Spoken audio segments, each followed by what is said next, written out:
Hello guys, ngayon po ay ating i-set up itong ating model ng seismograph. At kailanganin po natin dito ng extra tool na tinatawag nating Phillips screw.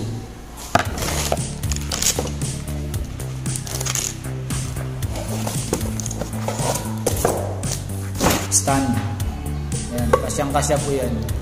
At dito po sa ilalim, papaigpitan. Dito lang po natin yung washer. Plus bolt. Sunod po natin ilalagay itong metal na ito.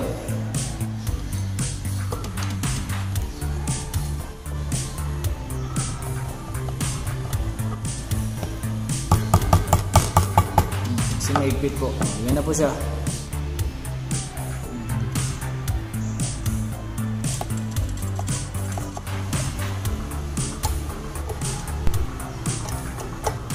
At ngayon naman po ay kakabit naman natin itong ating isa pang accessory.